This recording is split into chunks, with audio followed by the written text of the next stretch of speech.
Bismillahirrahmanirrahim. Assalamualaikum warahmatullahi wabarakatuh. Dengan selalu menyanyikan puji dan syukur kepada Allah, semoga kita selalu dalam berkah lindungan dan ridho Allah Subhanahu wa taala. Subhanallah, alhamdulillah, astagfirullah, Allahu akbar. Kembali saya akan menyampaikan terkait dengan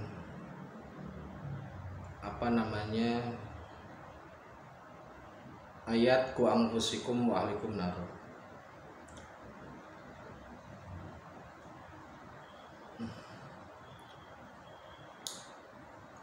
Dalam ayat tersebut dijelaskan bahwasanya jagalah dirimu dan juga keluargamu dari api neraka. Ini ayat sangat populer.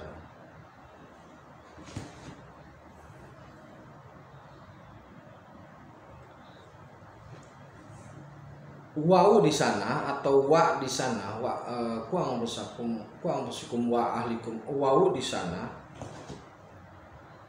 banyak orang atau banyak pihak yang memaknai sebagai wau keharusan atau wau atau ya wau keharusannya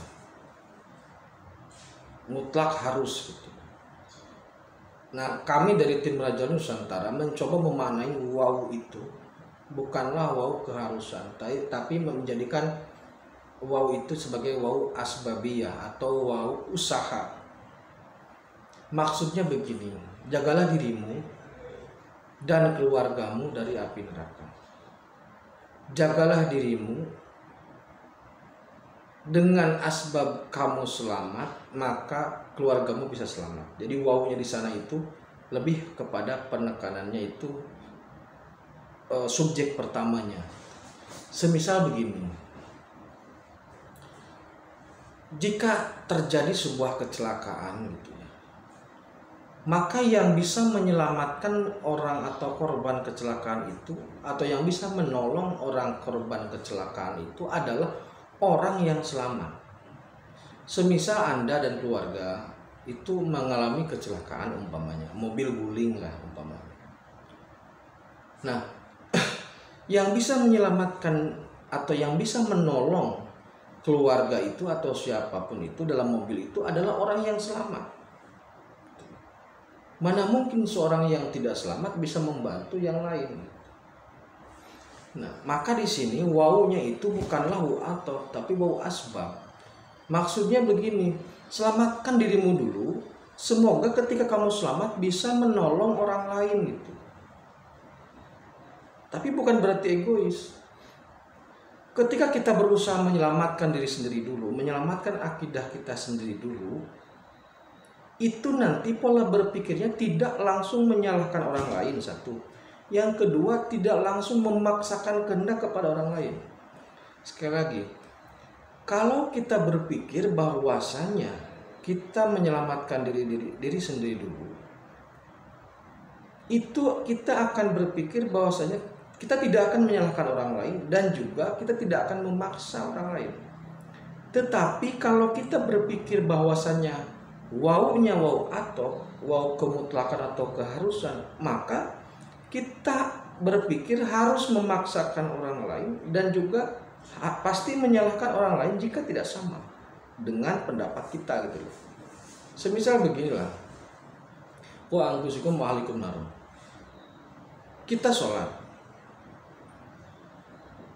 kemudian ada keluarga yang tidak mau sholat, apa yang harus kita lakukan?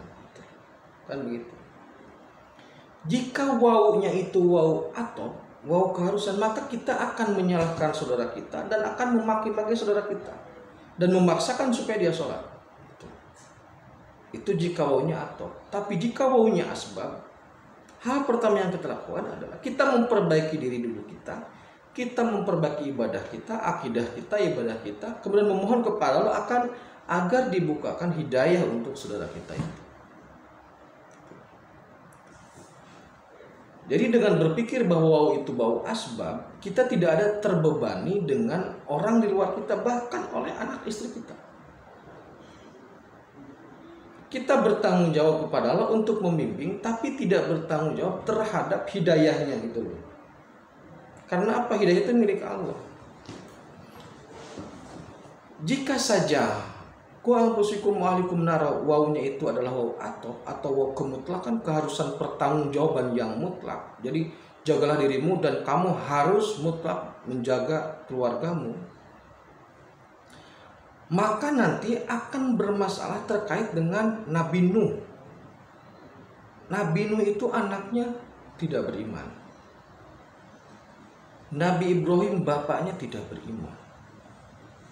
Kemudian Nabi Lut istrinya. Termasuk Nabi Muhammad pamannya sendiri Abu Thalib itu setengah hati. La ilaha illallah, aku bersaksi tidak Tuhan selain Allah dan aku bersaksi Muhammad keponakanku. Setengah hati. Kalau seandainya keselamatan keluarga atau orang lain itu keselamatan keluarga itu adalah mutlak tanggung jawab kita, maka itu selevel Nabi saja tidak bisa, bagaimana hukumnya gitu. Maka oleh karena itu sekali lagi penekanannya bahwasanya ku anfusikum wa ahlikum nar itu penekanannya adalah selamatkan dirimu, semoga kamu bisa menyelamatkan orang lain. Jadi tidak ada pemaksaan bagi kita untuk menyelamatkan akidah atau untuk memaksakan hidayah kepada orang lain. Karena apa? Hidayah itu mutlak milik Allah. Jangan merasa diri benar kemudian memaksakan, jangan merasa diri benar kemudian menyalahkan. Karena situasi sekarang seperti itu. Yang tidak sama dengan satu kelompok kemudian dikafirkan atau bahkan disalahkan gitu. Kenapa begitu? Karena dia berpikir bahwa itu waunya atau. Jadi harus begini, kalau tidak begini salah. Nah, oleh karena itu dari sini mari kita bercermin, mari kita perbaiki diri dulu. Seumpama seperti saya laki-laki gitu ya, punya tanggungan anak dan istri. Kita bertanggung jawab sesuai dengan koridor hukumnya, tanggung jawab nafkah lahir dan batin, tetapi tidak bertanggung jawab terhadap tauhid. Kita bertanggung jawab terhadap taufiknya, jalannya, kita buka jalannya, kita berikan af'al, contoh af'alnya, kita berikan pemahamannya, tapi kita tidak melakukan pemaksaan dan penyalahan. Karena hidayah itu milik Allah. Kita tidak bisa menyalahkan orang lain karena dia tidak sholat umpamanya. Tapi kita tetap mengingatkan, cuman tidak harus menyalahkan. Karena bukan itu di luar tanggung jawab kita. Maksudnya di luar kapasitas kita. Apalagi sampai mengkafirkan orang. Kenapa? Walaupun jelas teksnya jelas, tetapi hak beriman dan hak kafir itu ada pada Allah. Jadi ketika kita memahami koridornya, bukan berarti kita diberi kuasa untuk menjudgment gitu, bahwa dia begitu, dia begini, tidak bisa. Itu hak untuk menjudgment itu ada pada Allah. Kita tidak masuk sampai ke situ. Jadi tugas kita adalah selamatkan diri, luruskan tauhid, luruskan akidah, perbaiki ibadah dan beriman dan beramal soleh. Semoga kita, kalau kita selamat, semoga bisa menolong atau menyelamatkan orang lain. Sekali lagi, wa anfusikum wa ahlikum nar itu wawunya itu bukanlah waw atau waw yang mutlak menjadi keharusan. Tapi waw itu adalah waw yang berkarakter asbabiyah gitu. Dengan cara subjek pertamanya yaitu dirinya sendiri selamat, menyelamatkan diri sendiri dengan merapikan akidah tauhid, semoga bisa menyelamatkan orang lain, orang di lingkungannya atau orang di sekitarnya. Demikian yang dapat saya sampaikan. Terima kasih, mohon maaf. Semoga kita selalu dalam lindungan dan hidayah Allah Subhanahu wa taala. Tetap beriman dan beramal soleh. Assalamualaikum warahmatullahi wabarakatuh.